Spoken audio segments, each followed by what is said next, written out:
This is a kind of continuation of the previous investigation. The basis is discovery of fresh evidence and in continuation of the same offense and the chain of events relating to the same occurrence incidental thereto. In other words, it has to be understood in complete existence and non-existence of situation. However, in the case of a fresh investigation, re-investigation or de novo investigation, there has to be a definite order of the court. The order of court should state as to whether the previous investigation is incapable of being acted upon. Neither the investigating agency nor magistrate has any power to order or conduct fresh investigation. This is primarily for the reason that it would be opposed to the scheme of the code. It is essential that even an order of fresh or de novo investigation passed should always be coupled with a specific direction as to the fate of the investigation already conducted. This is based upon a fundamental principle of our criminal jurisprudence, which is the right of a suspect or an accused to have a just and fair investigation and trial. This principle flows from the constitutional mandate contained in Article 21 and 22 of the Constitution of India, where the investigation is unfair, tainted, malafide, and foul play, the courts would set aside such an investigation and direct fresh or de novo investigation. As already noticed, this is a power of wide plenitude and therefore has to be exercised sparingly.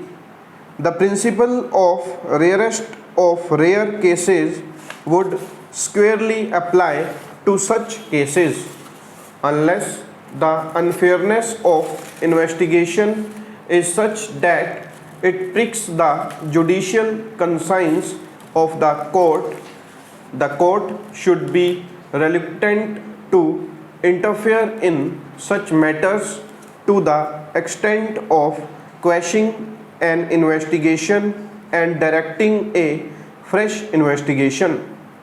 Police has no power or jurisdiction to conduct fresh investigation, re-investigation or de novo investigation, but the instructions dated 04/05/2017 empowers the police officers to enter into fresh inquiries in respect of the commission of offences.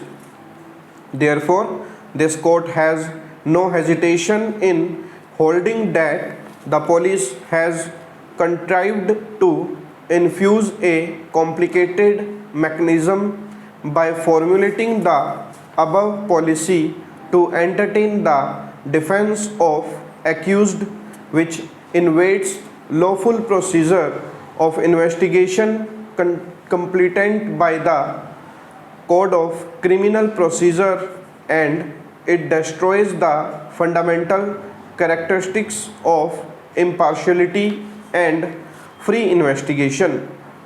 Apart from it, it is also seen that by following this procedure, inquiry officer assumes the judicial role during the inquiry proceedings and delivers the opinion in relation to the innocence of the accused. This practice needs to be curbed and cannot be permitted to continue. Therefore, this court is compelled to suo motu exercise its inherent powers under section 482 CRPC.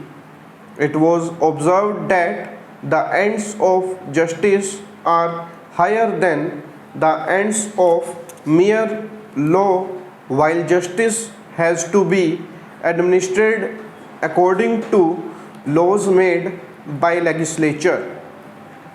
The compelling necessity for making these observations is that without a proper realization of the object and the purpose of the provision, it would be impossible to appreciate the width and contours of that salient jurisdiction.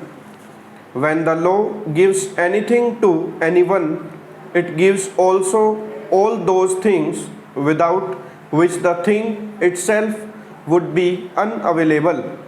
Section does not confer any new power but only declares that the High Court possesses inherent powers for the purposes specified in the section. As locations are sometimes found in procedural law, the section has been embodied to cover such lacunae wherever they are discovered.